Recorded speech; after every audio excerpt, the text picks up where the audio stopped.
بسم الله الرحمن الرحیم. الحمد لله و الصلاة و السلام علی حبیبنا و مولانا رسول الله و علی آله و صحبه و من والاه. سلام و صد سلام خدمت شما عزیزان و همراهان همیشگی برنامه نامداران سرزمین فارس. شمایی که میخواهید با تاریخ پرعظمت، پرشکوه و تاریخ پر افتخار سرزمین خودمون، نیاکان خودمون، عزیزان خودمون، علما و اندیشمندان خودمون آشنا بشیم. آشنا شدن با تاریخ گذشته به خاطر افتخار، تنها به خاطر افتخار و به قول بعضی از عربا که میگفتند که بعضی ها میگن که کان ابی با ما اینیم و اون بودیم و پدرمون این کاره بود، اینا برای این نیست. میخوایم بگیم که ها انذا، میخوایم بگیم که ما نیاکانمون چنین بودند و ما بهتر از اونا هم خواهیم شد. ما از تجربیات بسیار زیادی که از میراث نیاکان خودمون داریم میتونیم آینده خودمون، فرزندان خودمون و خودمون رو بهتر و بهتر بسازیم. امروز با شخصیتی آشنا میشیم بسیار مهم که در فن خودشون تا امروز بی‌نظیر هستند و هر کسی در این فن بخواد گام بذاره خودش رو شاگردی از شاگردای ایشون میشناسه. این شخصیتی که در تاریخ بیشتر به همسایه خدا شناخته میشه، بله، جارالله، امام جارالله زمخشری ابوالقاسم محمود ابن عمر. امام زمخشری که به اصطلاح مدت زمان زیادی رو در مکه مکرمه طی کرده بودن، بعد دیگه خویشا و عزیزان و به اصطلاح اینا میگفتن که آقا محمود کجاست؟ میگن رفته خانه خدا جارالله شده، ایشون اونجا رفته همسایه خداست دیگه. به این صورت به اصطلاح مشهور شد به امام جارالله زمخشری. ایشون در سالهای 467 هجری 1074 میلادی، یعنی در نیمه های دوم قرن پنجم متولد شدند و در نیمه اول قرن ششم 536 یا 1143 میلادی چشم از جهان فرو بستند. ایامی که ایشون هستند سلطنت یا خلافت یا دولت عباسیان هست. دولت عباسیان ویژگی که داشت این بود که به علم و اندیشه و به تمدن و فرهنگ اهتمام خاصی داشتند. امام ابوالقاسم محمود ابن عمر ابن محمد ابن عمر خوارزمی زمخشری زاده این دوران هستند و در همون ابتدای کار در پی علم و اندیشه و دانش بودند. اولین سفری که داشتند به بخارا رفتند. بخارا در اون زمان یک مرکز علمی بسیار مهمی بود و دانش آموزایی که این دور برا بودند بیشتر سعی می‌کردن به مراکز علمی خیلی مشهور اون زمان مثل بخارا، مثل نیشابور برند و کسایی که باز بزرگتر می‌شدند و مراحل بعدی علمی رو می‌خواستند پیش برند دیگه به بغداد و بصره و کوفه و مکه و حجاز و اون طرف‌ها می‌رفتند.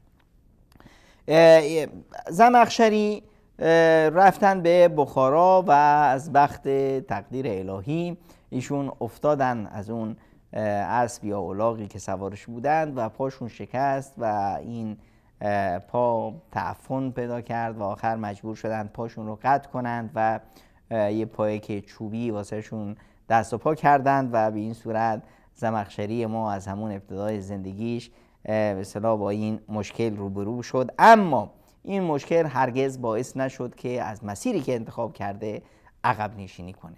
ایشون بعداً به بغداد سفر کردند، بعدش هم به مکه مکرمه رفتند و مدت زمانی رو در اونجا سپری کردند که به جارالله مشهور شدند و پیرو یک جنبش سیاسی اجتماعی کلامی بودند که در اون زمان بهشون میگفتن معتزله و بر برخی از مفاهیم لغت شناسی و اینا تا یک تصورات خاصی در بعضی از موارد داشتند که با عموم جامعه اسلامی همخوانی نداشت.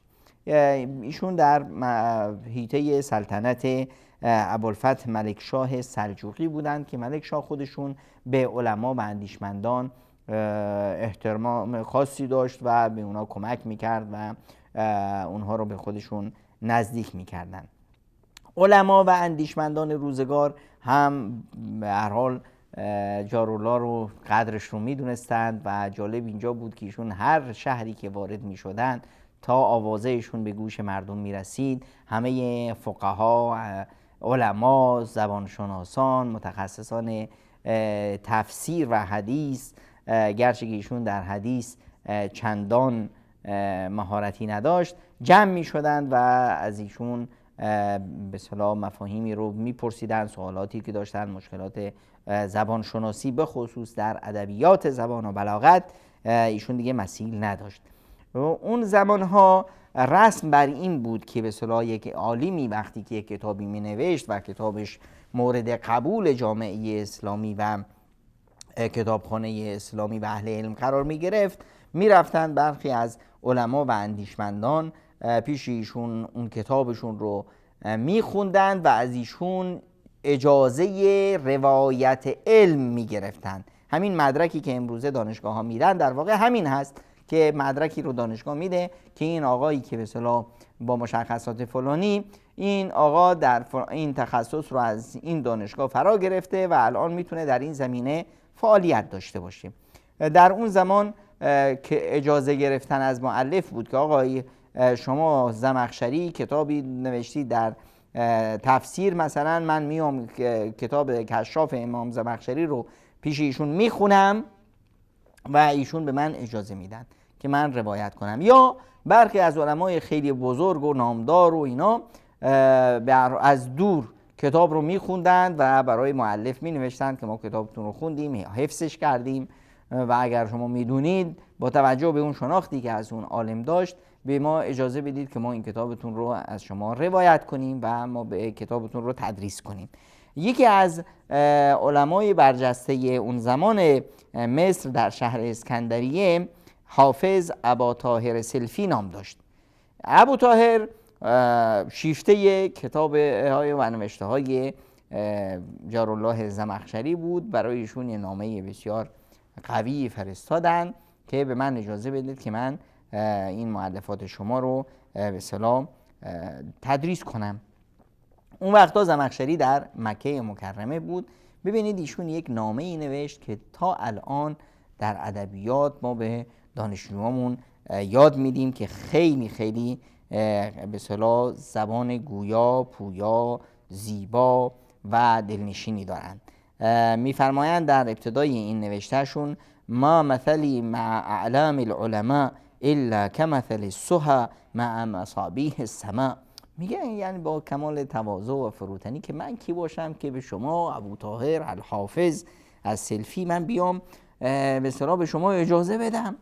من مثل یک به اصطلاح یک ستاره بسیار کوچیکی هستم در مقابل این ماه‌ها و کهکشان‌هایی که در آسمون هست. والجهام الصفر والرهام مع الغوادی. مثل یک قطره بارونی هم من در مقابل این رودها و این دریاها. و السکیت المخلف مع خیل السباق والبغاث مع طیر العنا. من مثل یک پشه‌ای هستم در مقابل این پرندگان و این شاهین ها و به اصطلاح پرندگان بزرگ. به این صورت مثلا میخوان بگن که من دیگه کی باشم که مثلا به یک عالم بزرگ و برجسته مثل شما من بیام به اصطلاح اجازه بدم که شما به اصطلاح کتاب منو تدریس کنید و فلان. این تواضع و فروتنی یکی از علامت‌های همه علماست. هر جایی که به اصطلاح تواضع نبود یعنی اونجا جهل و نادانی بیداد میکنه.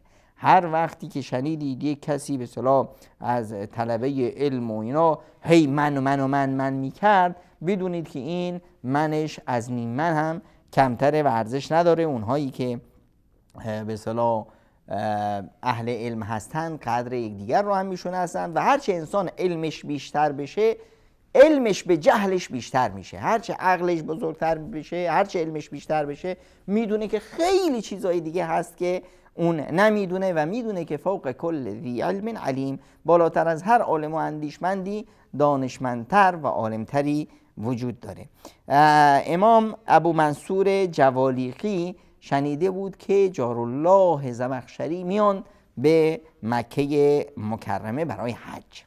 منتظر ایشون بود تا اون آوازه جارالله رو قبلا شنیده بود. وقتی ایشون رو دید 2 بیت شعر گفت که خیلی جالب هست. فرمودن در این 2 بیتش که کانت مساءلة الرکبان تخبرونی، من از مردم میپرسیدم و اونا به من اطلاع میدن ان احمد ابن علی اطیب الخبری، همیشه برام خبرهای بسیار خوبی رو از احمد ابن علی یعنی زمخشری میدادن که ایشون خیلی انسان وارسته، اهل علم، اهل تواضع، فروتنی هست. حتی التقینا فلا والله ما سمعت اذنی باحسن مما قد رأى بصری.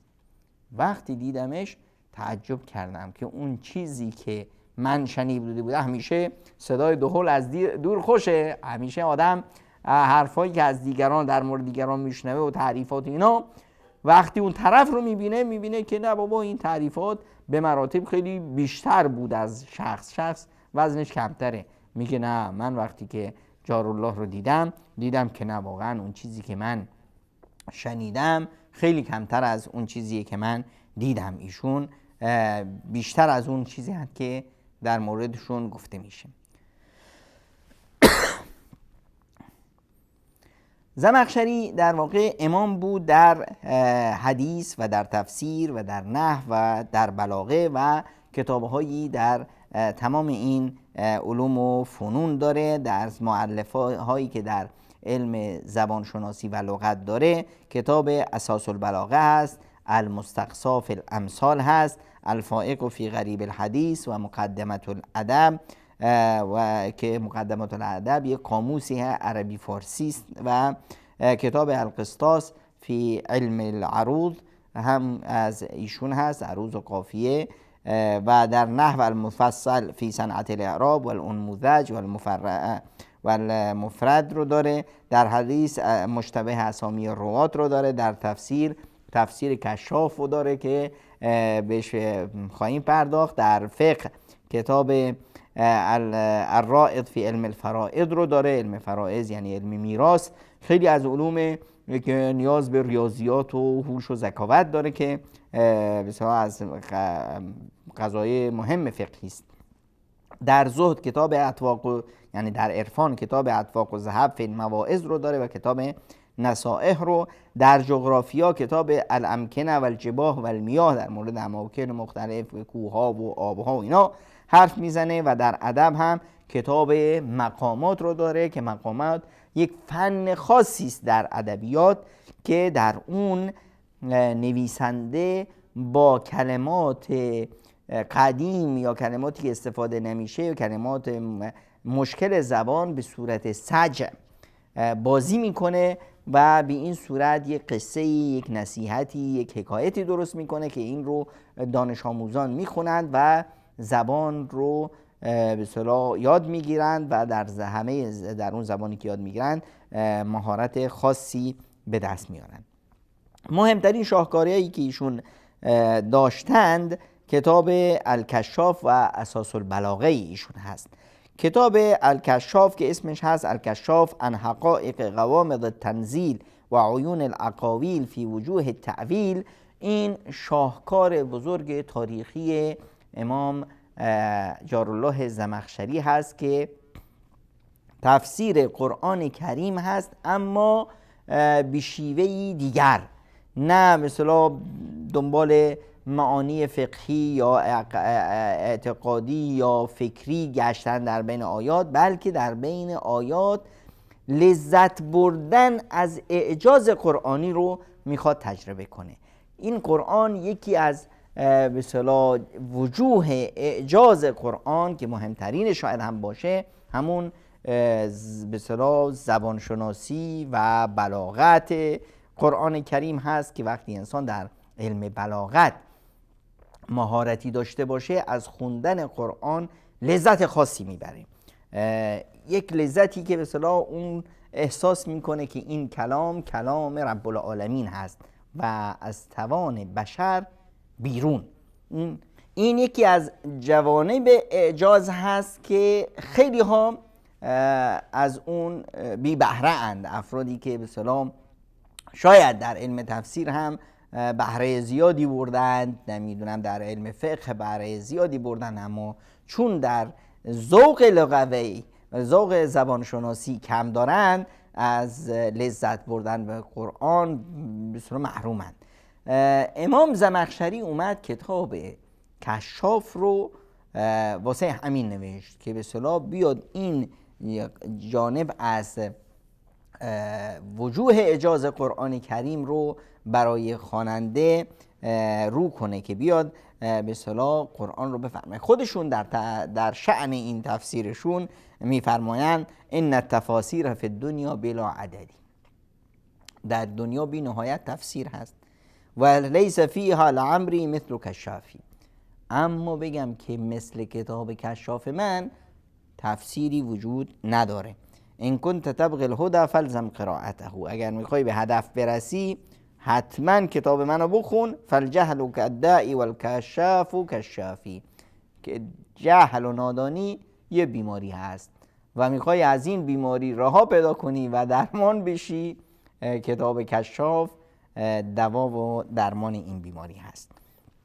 کتابشون رو به این صورت نوشتن که آقا بیشتر کتاب به اصطلاح هدفش فهموندن خواننده هست به معانی و ذوق بلاغی قرآن کریم، و واسه همین به اصطلاح حالت سوال و جواب داره که مثلا فإن قلت، اگر شما بپرسید که مثلا این مسئله چطوری است، قلت من در جواب شما چنین میگم.